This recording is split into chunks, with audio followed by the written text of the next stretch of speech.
Warriors. CarMax's unmatched money-back guarantee gives you 30 days to fall in love with your car. And you know what that means. They see me rolling, they hating, patrolling and trying to catch me riding 30. Trying to catch me riding 30. Trying to catch me riding 30. Trying to catch me riding 30. Trying to catch me riding 30. CarMax 30-day money-back guarantee. That's car buying reimagined. Only from CarMax. Up to 1,500 miles. See CarMax.com for details. Riding 30. Trying to catch me riding 30. Been listening to the Golden State Warriors Audio Network.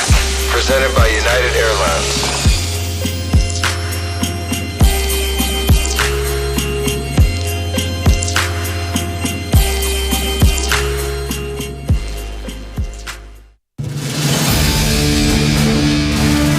This has been a presentation of Odyssey Sports. For even more coverage of your team, download the free Odyssey app and listen to your favorite stations, shows, and podcasts.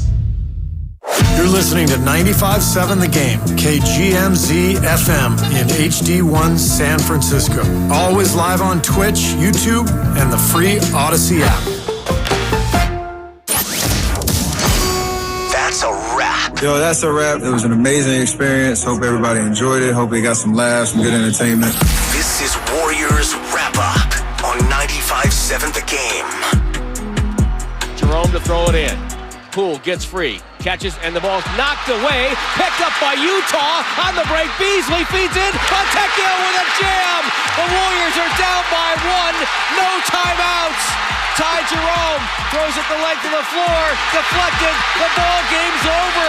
The Warriors have lost this game.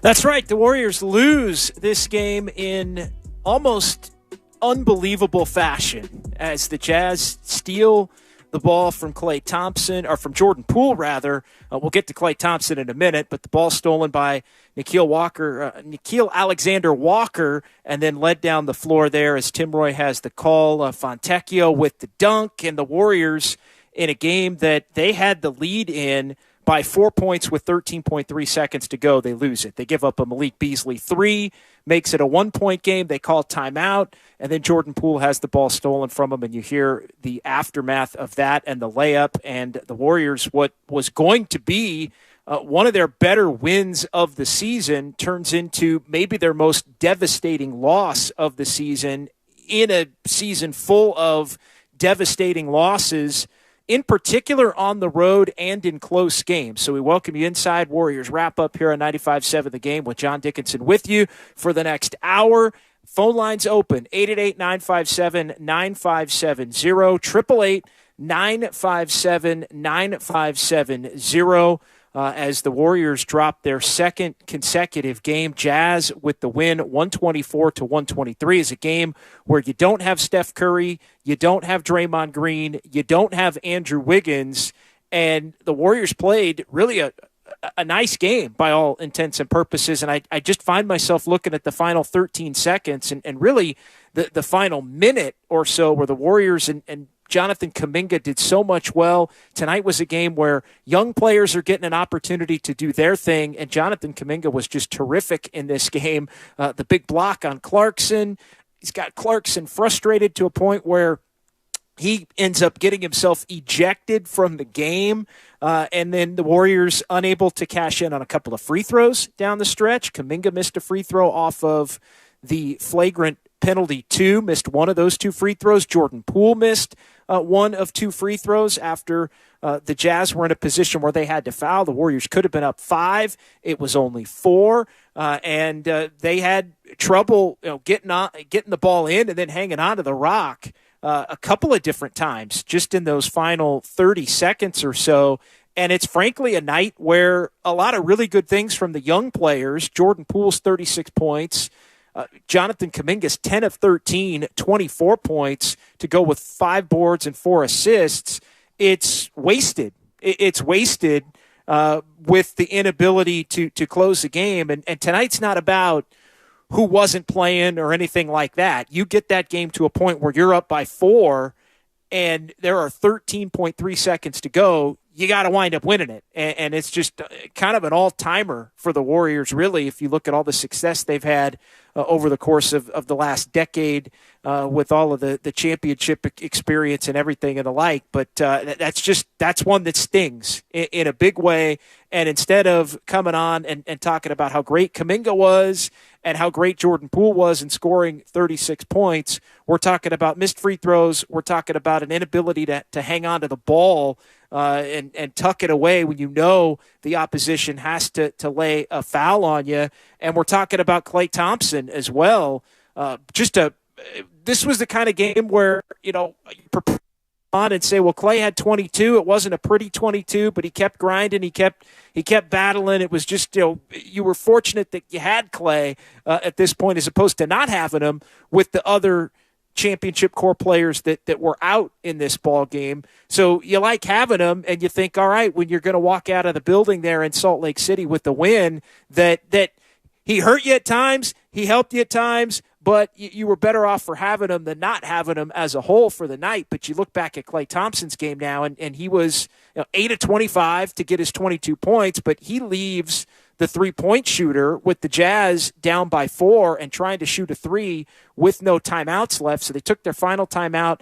Nickeil Alexander-Walker drove, and Klay Thompson just completely left Malik Beasley. And just he followed Nickeil Alexander-Walker as Walker looked as if he was going to take the quick 2 and the layup, and he kicks it right out to Beasley, who was being guarded by Klay Thompson no more, and Beasley sticks a 3 that makes it a 123-122 game with 7.8 seconds. So mistake from Klay Thompson, that coupled with the free throws that the Warriors had already missed, Jordan Poole going 1 of 2 and Kuminga going 1 of 2, as I mentioned, and now you're in a position where you have to take a timeout and you have to get the ball in, which Ty Jerome was able to do to Jordan Poole, but then Jordan Poole gets the swipe down from Alexander Walker, and he exposed the ball to that swipe, and Alexander Walker was able to knock it free, bodies on the floor,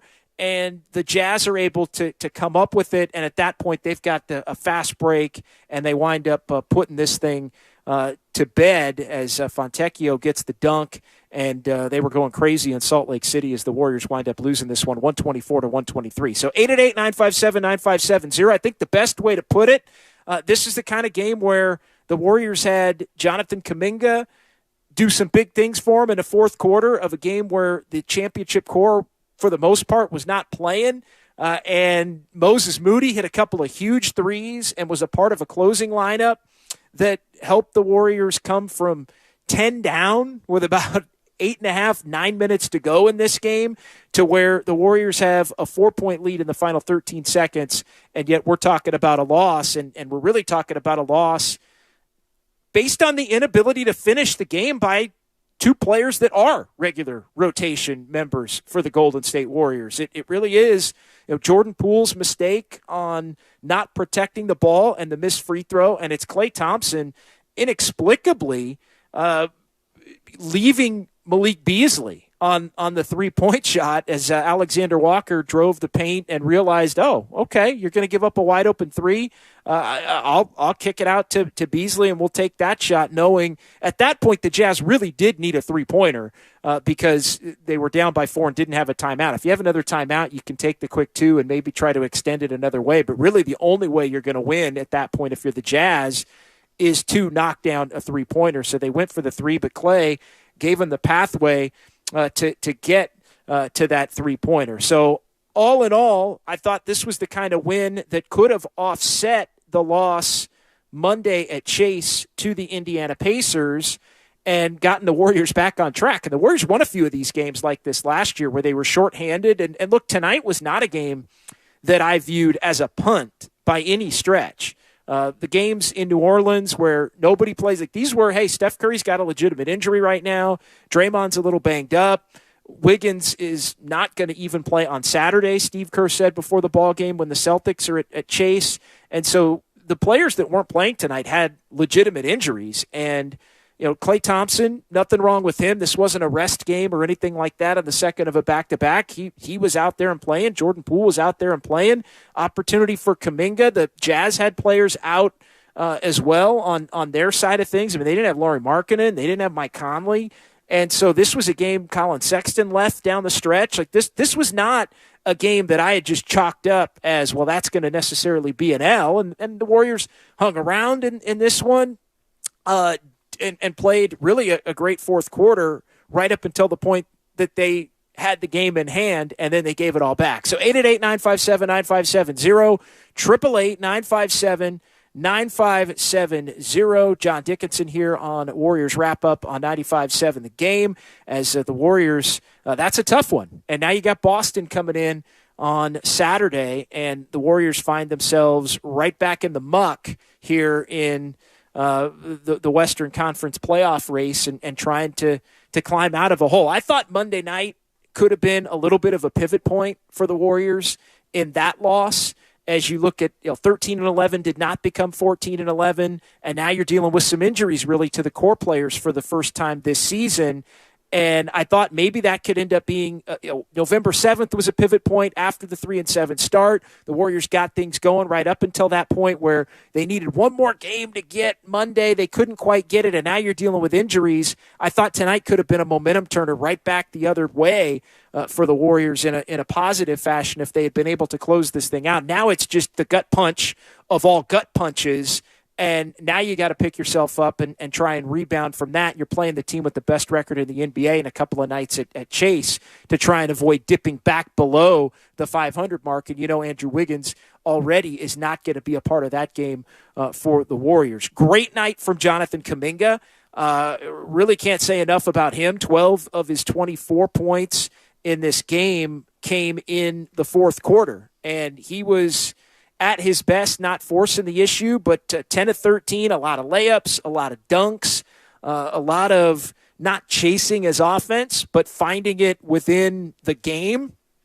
And I think when Jonathan Kuminga, if he can play that way, and look, there were more opportunities for Kuminga tonight because of the players that were out. There were more opportunities for him to be able to score and be on the floor more consistently and have those chances find him. But I think tonight is a major step and a continuing step for Jonathan Kuminga that he's going to be getting more minutes in this Warriors rotation, even when the regular players are out there. It's more about the defense and the rebounding and the hustle and the style of play. If he's starting to get it to where he's bringing it at that constant of a level, then I think that's a very good sign for the Warriors moving forward. And again, that is something that I think in the big picture, this is as bad as it gets, I think. I'm not calling it the worst loss of the season because of the players that were out, but it was the worst finish of the season. And they were talking about it on the television side. I mean, the Warriors now 1-7 on the road. If you factor in tonight, 1-7 on the road in clutch games. So 5-point game either way in the final 5 minutes. They're now 1-7 on the season. And look, they were losing games and unable to finish games even with the championship core guys in a lot of these 50-50 games down the stretch. But tonight, as inexcusable, frankly, as any of them could be, when you look at just the final 56 seconds. So Jonathan Kuminga able to give the Warriors the lead at 121 to 119 as Poole finds him. He gets the pass slashing to the basket on a really nice cut. He pump faked, dunked it. Warriors up 2 right there, and then they force the miss as Kuminga blocks the shot. I mean, Kuminga was doing it all. Kuminga blocks Jordan Clarkson's shot. Jordan Clarkson loses his cool, fouls Kuminga hard. It was pretty clear that was, and then wants to fight.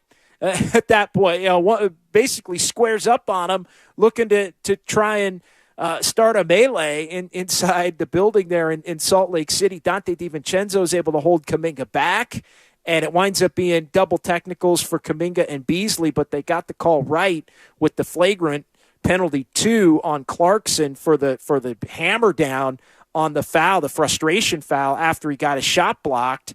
And at that point, you're thinking, hey, the Warriors are going to win this game because they're getting the 2 free throws off of the flagrant up 2, but they're also going to get the basketball with 24.9 to go, which means the Jazz are going to have to foul him.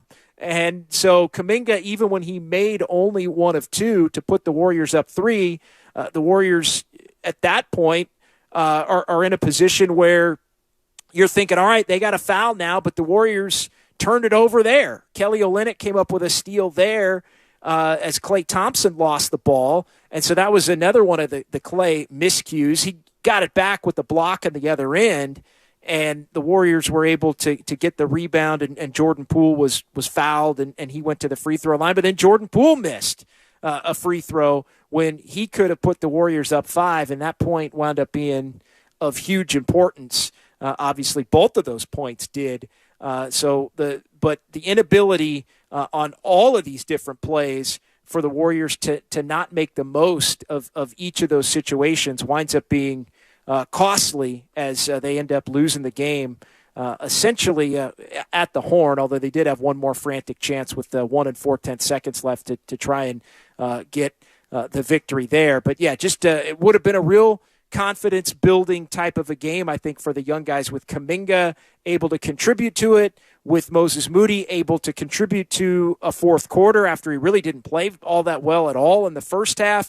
James Wiseman, even though he didn't play at all in the second half, he got a 5-minute run that I thought was among his better 5-minute stretches of the entire season.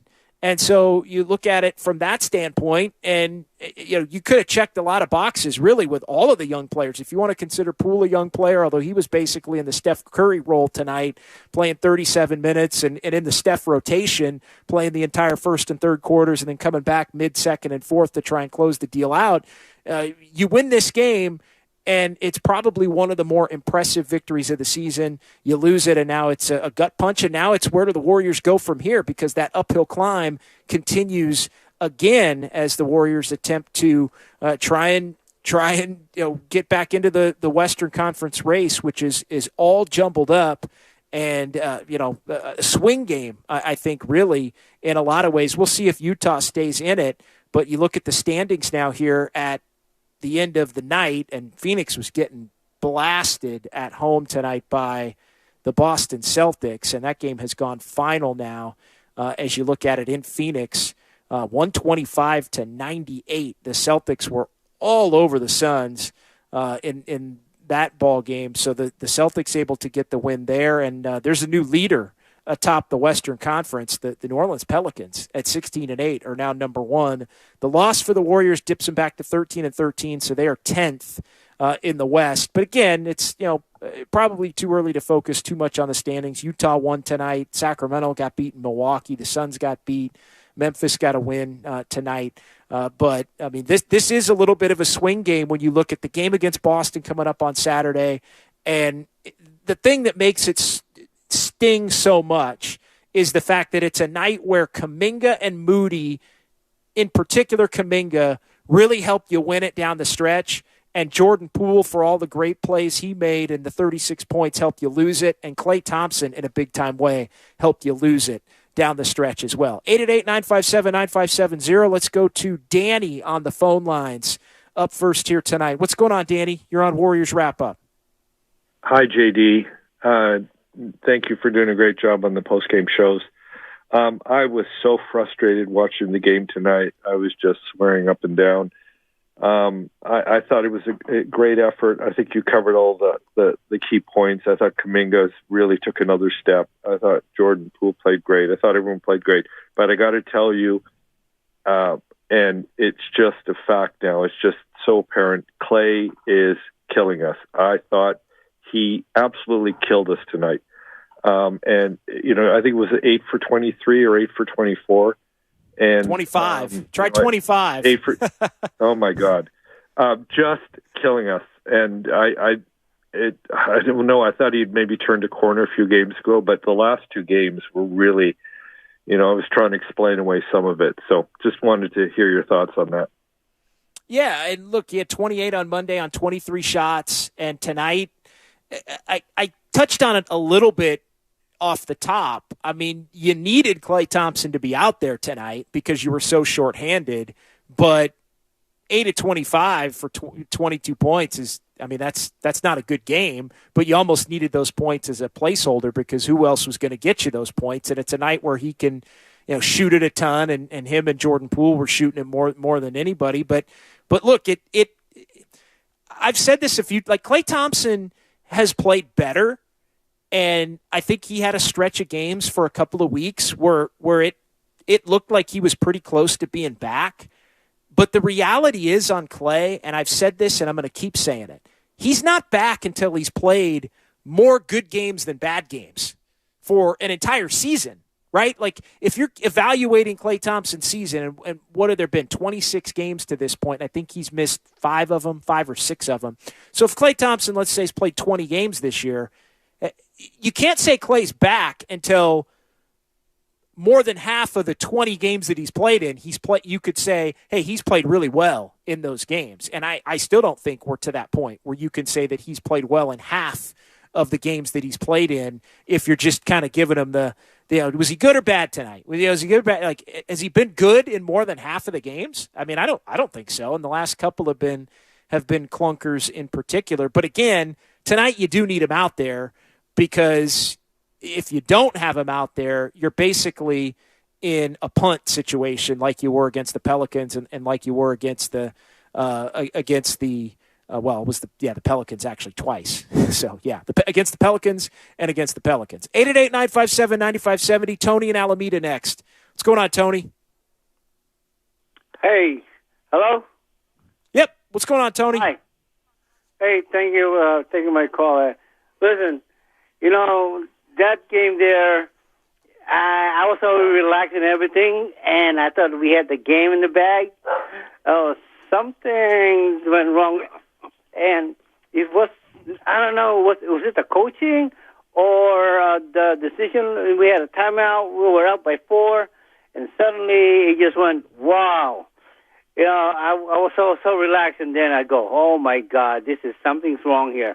And then turnovers. Why are we not in sync with our group here? I know. All right, thanks, Tony. I'm going to jump in. I'm going to jump in. Thanks for the call. I'll just jump in there. Look, you got 3 starters out. You got a couple of Hall of Famers out tonight, so that's part of being out of sync. So I think you have to acknowledge there's going to be some out of sync tonight. Okay, as far as the timeout, like, you call timeout to advance the ball to half court so you avoid having a catastrophic turnover in the backcourt. Like, so you avoid turning it over underneath your own basket to where where they can score quickly. You don't want to have that happen. You also have an opportunity to calm your team down, and this is the play, and you go over. All right, we're going to get it in here. Make sure you hang on to the rock, as Jordan Poole didn't. And so, look, this game I thought was a varying degree of what you might expect from it. I mean, Utah was missing players. The Warriors were missing players. I thought this was the kind of game where the Warriors could hang around and even win it. Check with my guy, Matt Steinmetz. I hit him with that probably about 5 or 5:30. This was not a game that I viewed as a punt, because the Jazz are pretty terrible defensively in their own right. The Warriors, for a good chunk of this game, didn't defend well at all, but you'd kind of expect that, being a little bit out of sync. But you know what? Poole and Kuminga kept them in it. They got some big stops. A lot of that was Kuminga. They were able to take a lead, and at the point where you're able to take the lead, you got to win it, no matter who's on the court. And look, at the 2 players that made the most critical mistakes to cost you the game, one of them's a future Hall of Famer, and Klay Thompson falling asleep on Beasley as Alexander Walker is driving to the basket and gives Alexander Walker was like, I'm just going to take the layup. No, I'm not, because you left your man and half-assed chased after me and then stopped to where I'm going to just lob it out to him and give him a wide open look at a 3. All right, so that Klay Thompson losing the ball, the Olynyk steal with 20 seconds there. Some of the shots tonight, although again I don't want to be too critical of Klay for the shot selection on a night where he's basically playing with Jordan Poole and nobody else as far as somebody with offensive prowess. But it's Clay and Poole with the turnover that leads to the game-winning basket by the Jazz. I mean, those are two of your top 6 guys, really 2 of your top 5 guys. And so that's the most frustrating part is once you get to that point, those guys can't be the guys that lose it for you. If Kuminga had screwed up or Moses Moody had screwed up or Ty Jerome had screwed up and he was a little shaky getting the ball thrown in a couple of times there at the end. But if it's one of those guys, you go, all right, it's one of those guys. You live and die with it. But it was 2 guys that you count on in the bigger moments that wound up throwing this game away. All right, let's go to Jeff on 95.7 The Game. What's going on, Jeff? Hey, JD, how you doing tonight? I'm good, man. This is a tough one. This is a kind of an all-timer tonight. This was a tough sports day. I got the big kick in the morning from Judd not coming to the Giants. Then I'm watching this game, very relaxed. They're playing well. They came back. But there were a lot of positives tonight. I think Kuminga is really coming around really well. I think his defense tonight was outstanding. And I think that Moses Moody needs to get a few more minutes to play. But I think overall it was a good effort. I mean, yeah, they played bad in the last minute. But usually Draymond Green's the one who passes the ball, and usually you have Steph in there, who's the best free-throw shooter of all time. So I'm not real upset about the loss, but I think they're turning the corner, actually. And I'd like to see Wiseman got 5 minutes tonight, looked decent, and he played good. So I think he could help down the stretch, too. So I would like to see Ryan Rollins play, but overall I thought good effort. I mean, you're missing Wiggins, Steph, and Draymond. They did great effort. So I appreciate everything you do on the radio. I appreciate it, man. Thanks, Jeff. Yeah, great effort. Just a colossal collapse of a finish. I mean, that's the kind of finish that you see maybe league-wide once or twice a year. Definitely less than 5 times you see a team lose a game in that way. I mean, they were up by 4 with 13.3 seconds to go. I mean, that is an all-time collapse job. I mean, it really is, and the way that it happened was incredible. 888-957-9570, and not incredible in the good way. Robin in San Francisco. What's going on, Robin? Hey, how you doing? You know, I am feeling some kind of way about this game, and you kind of just covered it all. I think from what I could tell, to me, well, first of all, I disagree about Kuminga playing great defense. He might have had some great defensive stops, but as a team overall, they did not play great defense. Okay, for what? The first 3 quarters, they really were awful. But what I saw were the mental mistakes, in particular, the crucial between Poole and Clay. And I'm just wondering, we can't figure out, was it something like they got lackadaisical? Why weren't they there mentally? There were a lot of mental mistakes that you would expect from others, but from them in particular. And it wasn't the first couple of mental mistakes either. I mean, Poole missed a free throw. It's like, wow. I mean, it happens, JD, but it's like, I don't know. I get to start to thinking conspiracy and things like that. But mentally, I don't know. Can you speak to that? Peace out. Love you, JD. Yeah. Well, look, I think Klay Thompson just had a bad game pretty much all around. And we've seen, I mean, the mistakes that Klay made are the Space Cadet kind of mistakes. I mean, they really are. I mean, that's like, hey, you're up 3, don't foul the 3-point shooter, and then he fouls Kevin Huerter. And the Warriors were lucky that they didn't call it. Otherwise, that game would have been going to overtime in all likelihood on a big-time blunder. Like Klay does have those moments where he does just kind of lose himself or lose where he's supposed to be. Now, he typically does so many good things over the years that it doesn't matter. Like, that's just Klay being Klay, and you kind of take all of it with a grain of salt because the positive so much outweighs the negative. Well, the margin for error for this team with Steph and with Draymond and with Wiggins out, and you get to a point where you need Poole and Klay Thompson above everybody else on the roster to help you finish a game like that. Those are the two guys you got going for you in a game like that once you get that lead.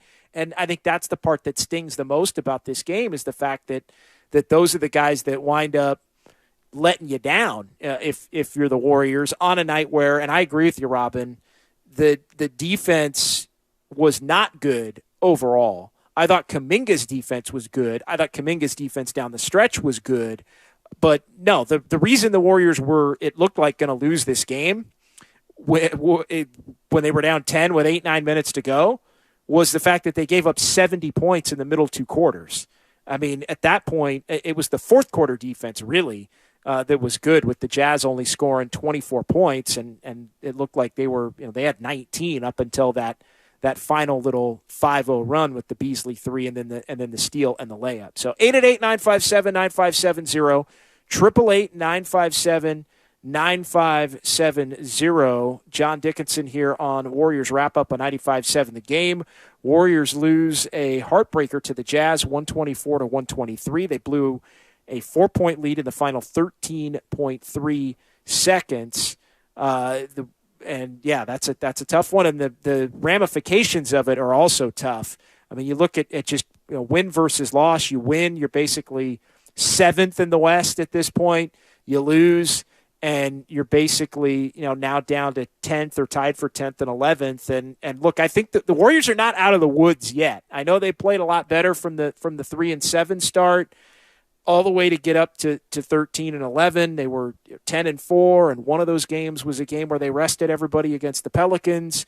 And they're not out of the woods yet, though, with everything so jumbled up. I think this was a critical week, finishing the homestand with a win, and I really thought they had a shot to win tonight. I mean, the injuries are unfortunate, and I don't know if the Warriors had bookmarked tonight as a game that maybe they were going to give some of the veterans a night off. I think the injuries to Steph and to Wiggins for sure, because he's already been ruled out for Saturday with the adductor injury, that's legitimate. But I feel like tonight's the kind of night where if they had everybody available, they probably would have won easily in that game. Just there's something about the Jazz, that matchup. They're just very comfortable. The Jazz are not super athletic, and I think the Warriors can kind of hang around in games and really win by not having to play a ton of defense for 48 minutes. They can clamp down in certain stretches.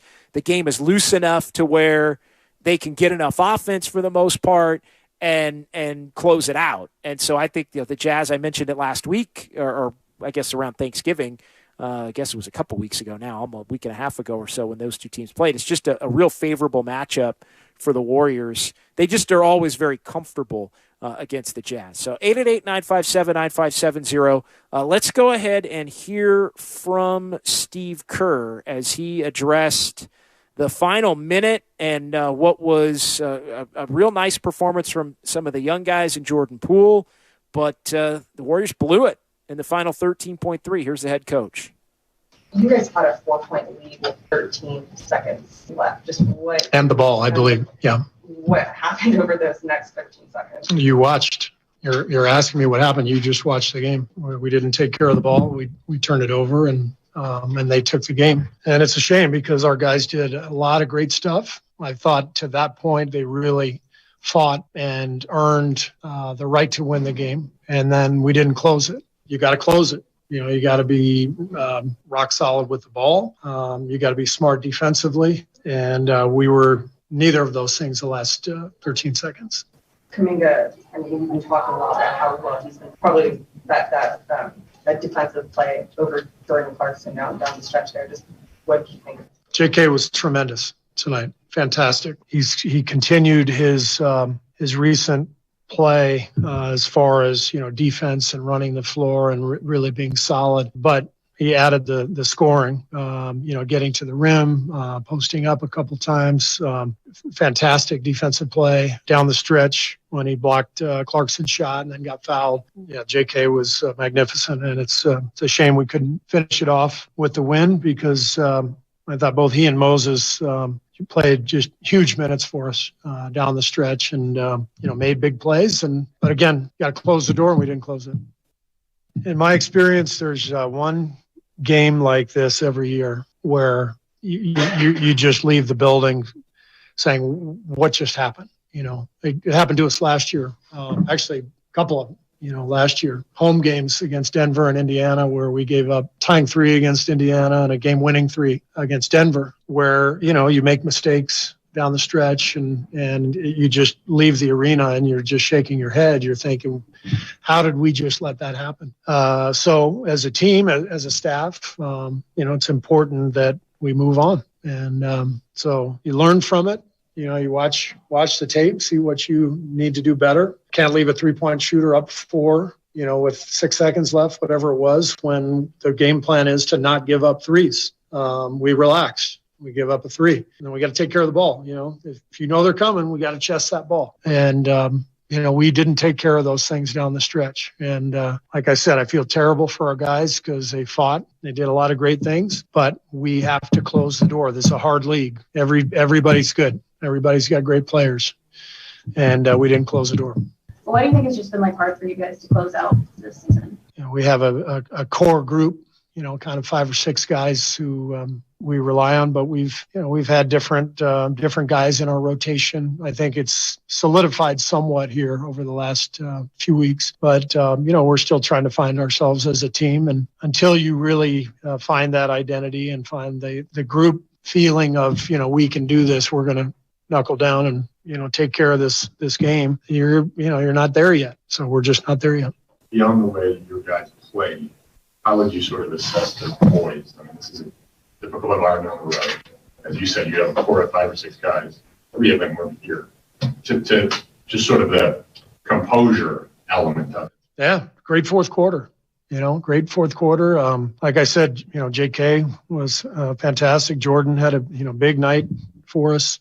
Made some big shots at key times, and there were a lot of really good things, but didn't close it. I can only say that so many times. You got to play till the end. We didn't play till the end. James had played just 5 minutes, but what did you see from him in those 5 minutes? James was solid. He did a good job. So that's what we asked of him, and he came in and did his job. End of the first quarter, end of the second quarter, down the stretch, you look up and it's Poole, Domingo, and Moody. It's 23, 20, and 20. Kind of a snapshot of the future in many ways. I know you don't think of that during a game, you're trying to win, but how seeing them together, I guess, for those extended stretches, what did you sort of learn about the way they play together? The thing with young guys like them is every game is valuable, and you don't know when a player is going to break through. And so the hard part for Moses and JK and James is that we haven't been able to give them a runway to make mistakes and learn from their play. And so they've had to make the most of their minutes when they've gotten them. And so every time they come, it's important to pounce on them. And I thought all 3 guys came in and did a great job tonight and continued their improvement and their development. All right, so Steve Kerr there reacting to this one as the Warriors lose in really crushing fashion tonight, 124-123.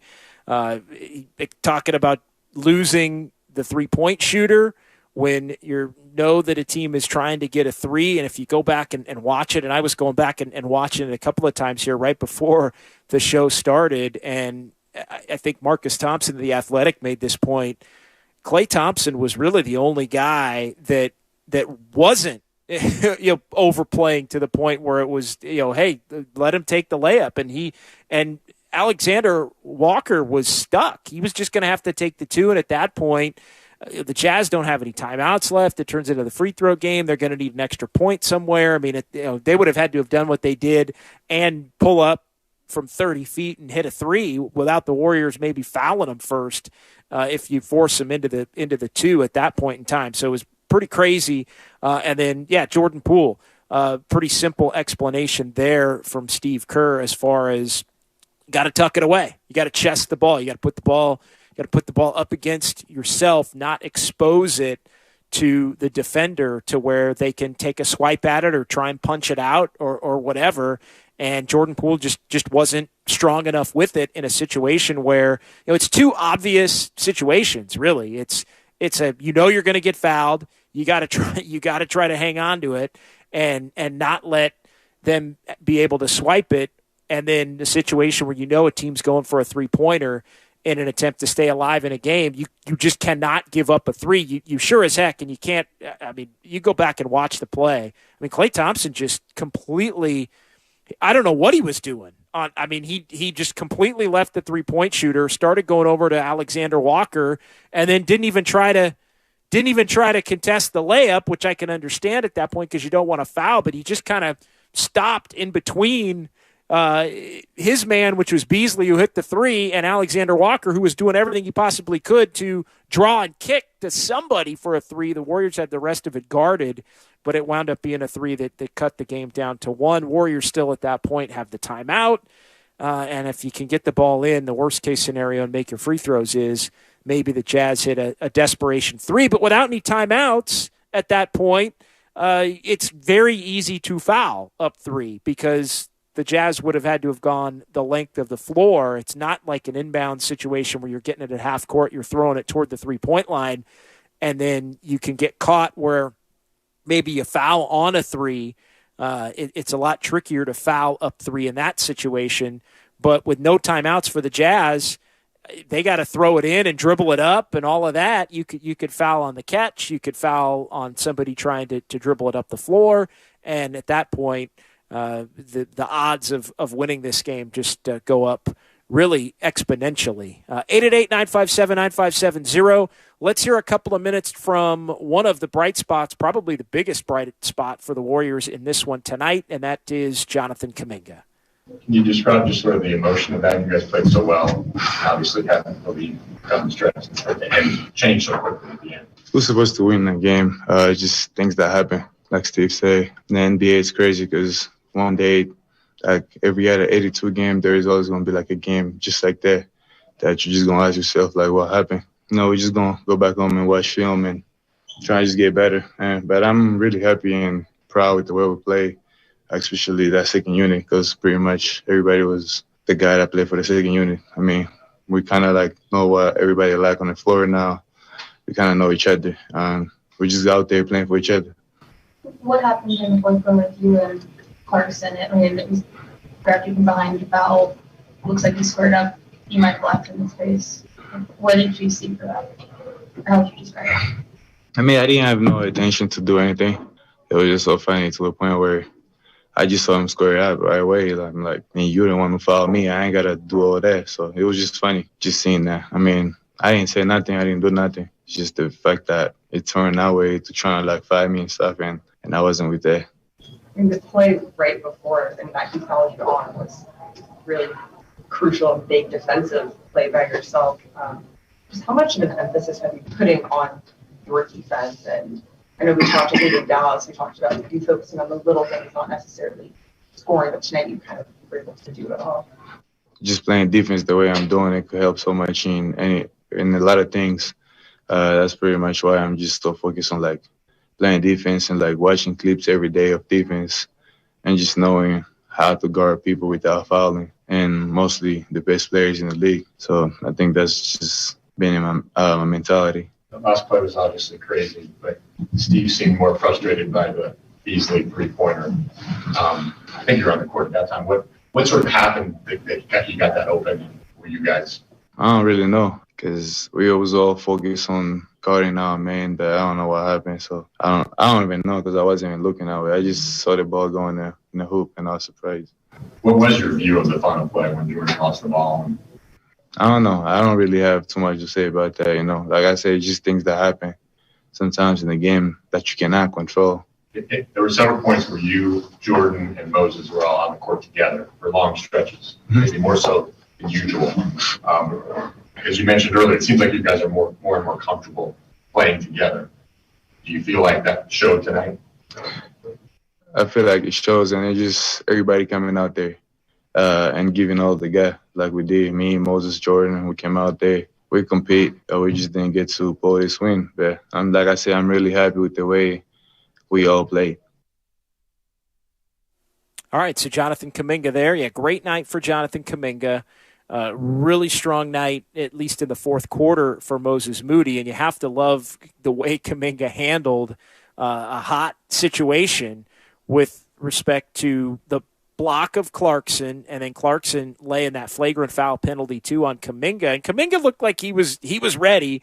He was ready for the smoke if the smoke was going to come, and Clarkson was looking to bring the smoke in a big-time way. But you got to give the vet, Dante DiVincenzo, the young vet, credit for pulling Kuminga away, saying, hey, man, this is nonsense. Don't need that right now. Let him act the fool and get himself run from this game, which is exactly what happened. And you got Kuminga smiling and laughing it off.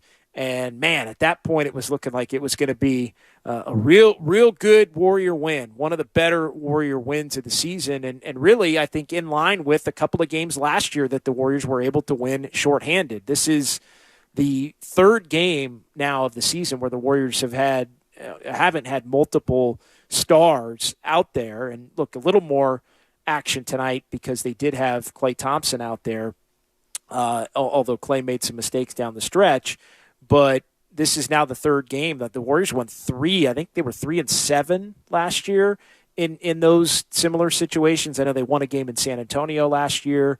They won a couple of games. They won a game in Miami last year when they rested everybody. They won in Detroit last year when they rested everybody. And tonight would have had a little bit of those vibes, I think, for the Warriors had they been able to walk out of Utah with a win. 888-957-9570, 888-957-9570. Final few minutes here. John Dickinson for on Warriors wrap-up on 95.7 The Game as the Jazz end up winning this one 124-123. If you're just joining us, incredible finish in this one, and incredible in a very bad way for the Golden State Warriors, who came from 10 down in the fourth. They had the lead, a 4-point lead with 13.3 seconds to go. There was back and forth between Kuminga and Jordan Clarkson. Kuminga with a big block of Clarkson, one of a handful of strong defensive plays down the stretch for Jonathan Kuminga. He really played good defense in the fourth quarter in particular. Moses Moody hit a couple of big threes. Looked like they were going to get just enough from Klay Thompson. Jordan Poole poured in 36, and then all hell broke loose with the Warriors turning it over. Klay Thompson turned it over and then blocked a shot to save his own turnover after Kelly Olynyk had picked up a steal with the Warriors at a point there where they had been up by 3 and then went to the free throw line. Jordan Poole misses a free throw, splits the pair, and then Malik Beasley able to hit the 3. Klay Thompson completely falls asleep and allows the 3 as Nickeil Alexander-Walker was looking for anybody that he could kick it out to, and Klay gave him the perfect path. Winds up being a 1-point game there, but all the Warriors have to do at that point is throw it in and hit a couple of free throws, and Jordan Poole doesn't protect the rock. Alexander-Walker in the middle of everything again. He forces the steal, ball's on the floor, and it winds up being a Fontecchio dunk with 1.4 seconds to go, and the Jazz wind up winning. Warriors with no timeouts at that point, and Utah wins it 124-123. So the Warriors, after working all the way back to 13-11 and a couple of games over 500 after being 4 games under 500 at 3-10, have now dropped 2 straight. They're 13-13, and the team with the best record in the NBA is coming to Chase Center on Saturday night. That would be the Boston Celtics, fresh off a 27-point win in Phoenix tonight, and the game was not that close. I'll just tell you that. The game was not. So the Celtics were up by 40 or more at the point in which I really stopped paying attention and really started locking in on starting this show. But they're going to come in 20-5 are the Boston Celtics right now. Warriors now 13-13, and then the big road trip coming up as well. Let's hear a little bit from Klay Thompson before we call it a night here on Warriors Wrap-Up. Here's what Klay had to say about the end of this one, which was catastrophic for the Warriors. I mean, I'm really proud of our young guys. JK in particular, Moses came in, hit huge shots, fought us back, and I mean, we just had a couple mental lapses. One on me personally, leaving Beasley open, a turnover, and a tough one to digest, but we'll learn from it and we'll be better. What did you see when you left Beasley open? Kind of just walk me through, I guess, how he wound up. Oh, thank you for letting me recollect such a great moment of the game. I just fell asleep. I didn't watch the ball handler get to the rim rather than sticking on the three-point shooter. No, that was a dreadful mistake by myself. Jonathan and his performance. I mean, what is his evolution, especially recently putting together a really good string of games.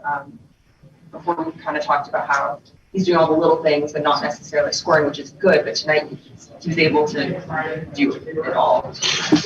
Yeah, I mean, his defense was incredible on Clarkson on that one possession at the end there, and his ability to finish around the rim. JK is a special talent, and he showcased that tonight. And while he's young in his career, when he keeps things simple, it's impressive to watch, and he's going to add layers to his game as each season goes by. So just an incredible talent.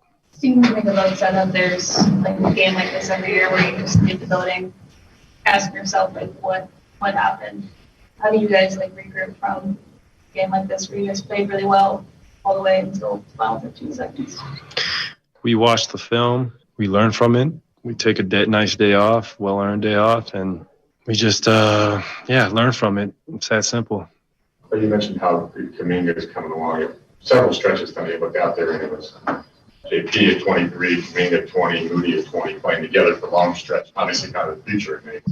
How much do you see them as a group sort of meshing more now, maybe, that they've had those chances? Oh, it's awesome. I mean, so young, so much greatness ahead of all of them, and we're very lucky as, the Warriors organization. They've been drafting so well for a decade now, so those guys are going to be great while wearing this uniform. All right, so Klay Thompson there owning up to the mistake, said he fell asleep flat out, which is exactly what happened if you watched it. And he just got to stick with Malik Beasley in that situation and let them have the layup. If they get the layup, it's a 2-point game at that point as opposed to a 1-point game, and maybe the Warriors find themselves, even if they do turn it over as Jordan Poole did in a tie type situation at that point. But yeah, you got to allow the two and do everything you can to not allow the 3-point shot. As far as the last part of it goes, and this is the part that I do think, we can say it's December and the Warriors just made up a lot of ground in a short period of time here over the last few weeks up until these last 2 games. But I do think there needs to be some caution to just thinking, hey, chill and take a day off and on to the next. And with the West so jumbled up, you got to keep winning. And the Warriors are more banged up now than they've been at any point this season. We'll see what happens with Steph and Draymond. It sounds like they're likely to be back on Saturday against the Celtics. They're not going to have Wiggins. And that really is the opportunity for Jonathan Kuminga, which is going to be a lot of fun on Saturday. Is he's going to get a shot with Wiggins out to go up against the Jaylen Browns and the Jason Tatums and all of the great players that the Celtics have, because the Warriors need wing help. And you can say he's a big wing or he's played more 4, and that's the case, but he's going to have to be out there in a big-time way. And so if he can, on the big stage, continue to play the way that he has and not thinking that he has to do more, but not chase his offense, rebound, defend, playing with some of the better players, I think that puts him in a position where he can really, really succeed and really help this team. And that is the one thing among all of the bad, and the finish was catastrophically bad for a regular season game. I mean, that's kind of an all-timer in terms of a loss. And I'd bet, as I mentioned earlier, you wouldn't have 3-4 games like that finish in that type of way in all teams, all games over the course of an NBA season. The way the Warriors dropped that one with the steal and the layup and everything else. But Kuminga becoming a bigger part of the rotation and being able to play 20-plus minutes a game, that is something that could, if he can do it. And I don't think he's there yet, but he's on track. Tonight is another step. We've seen him be close to this before and then get pulled back because he doesn't maintain the energy or the effectiveness as quickly, as consistently as Steve Kerr and the coaching staff want.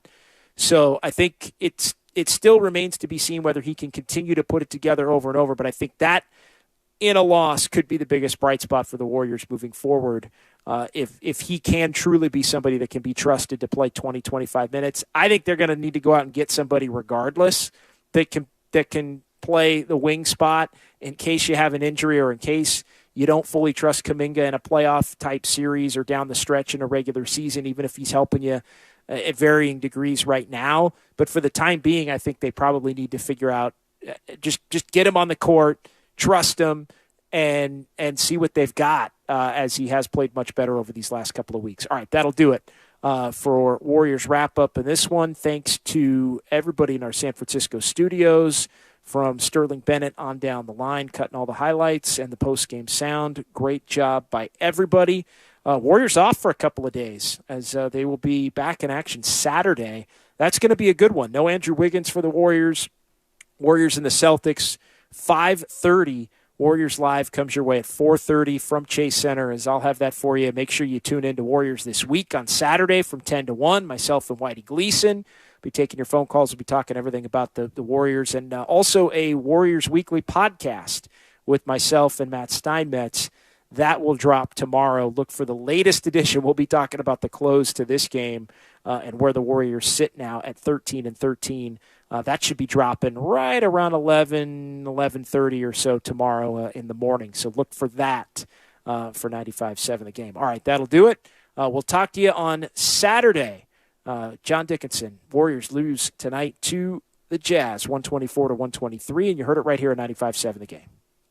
Ad paid for by the Sentinel Group. Attention Marines, military personnel, families, and contractors who were stationed at Camp Lejeune. Were you present at Camp Lejeune between August 1953 and December of 1987? You may be entitled to significant compensation. For nearly 34 years, those in the Marine Corps' base Camp Lejeune were exposed to contaminated drinking water, resulting in devastating injuries, including several forms of cancer, adverse birth outcomes, Parkinson's disease, and more. North Carolina's procedural laws have prevented victims from getting the justice they deserve, but passage of the Camp Lejeune Justice Act of 2022 would allow you or a loved one to file lawsuits seeking compensation for illnesses and injuries linked to the toxic water. Call today for your free consultation. 800-610-9256. Let our experienced attorneys fight to get you the compensation you deserve, and you pay nothing unless there's a recovery in your favor. Call 800-610-9256. That's 800-610-9256. Again, 800-610-9256. Hey, this is Kenny Mayne, host of something called Hey Mayne. That's a